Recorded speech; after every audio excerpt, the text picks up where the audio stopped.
روزے رکھے ہیں، شب قدر کے اعمال کیے، تلاوت قرآن بقدر امکان کی ہے، صدقہ خیرات دیا ہے، آخر میں فطرہ ادا کیا ہے۔ یہ ساری وہ عبادتیں ہیں کہ جو اللہ سبحانہ وتعالیٰ نے توفیق دی اور جمع ہوئی ہیں اس وقت ہمارے نامہ اعمال میں انشاءاللہ سے۔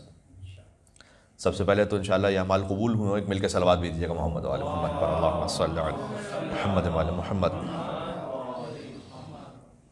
لیکن ایک اس میں رزق اور خطرہ ہے، فَأُولَٰئِكَ حَبِطَتْ أَعْمَالُهُمْ فِي الدُّنْيَا وَالْآخِرَةِ۔ کچھ لوگ ایسے ہیں، اللہ تعالیٰ نے سورہ بقرہ میں کہا ہے آیت نمبر 217 میں کہ ان کے اعمال کو ہم حبط کر لیں گے، دنیا میں بھی آخرت میں بھی، ختم۔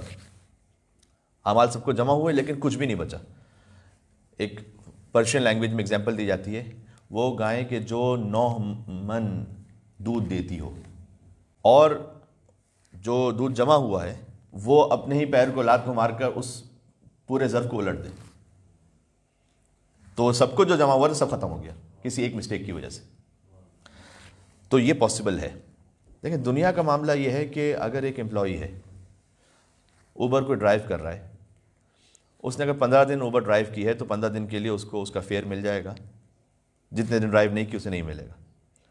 یہ نہیں ہو سکتا کہ وہ جو 15 دن اس نے کیا تھا وہ بھی اس کا ضائع ہو جائے کسی وجہ سے، نہیں، وہ اس کا حق ہے، وہ ٹھیک ہے، اسے ملے گا، ٹھیک ہے۔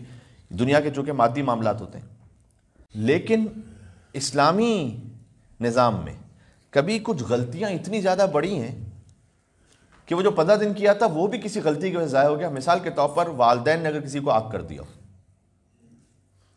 جیسے خود حدیث میں آیا ہے کہ اللہ سبحانہ و تعالیٰ رمضان میں بھی 3 لوگوں کی مغفرت نہیں کرے گا، ان میں سے ایک ہے آپ کے والدین، جس کے والدین اس سے ناراض ہیں، اور وہ جو ناراض ہیں وہ اس کی اپنی کسی غلطی کی وجہ سے یا اس کی کسی حق تلفی کی وجہ سے ناراض ہے۔ بس اوقات ماں باپ کی جانب سے زیادتی ہوتی ہے کہ وہ بے سبب ناراض ہے، تو اللہ سبحانہ و تعالیٰ عادل اور حکیم ہے۔ لیکن اگر وہ آپ کے والدین ہیں تو اس صورت میں حدیث میں آیا کہ اللہ سبحانہ و تعالیٰ اسے نہیں معاف کرے گا۔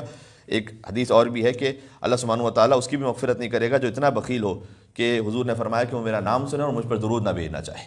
مل کے صلوات بھیجے، اللہم صلی علی محمد وعلی محمد۔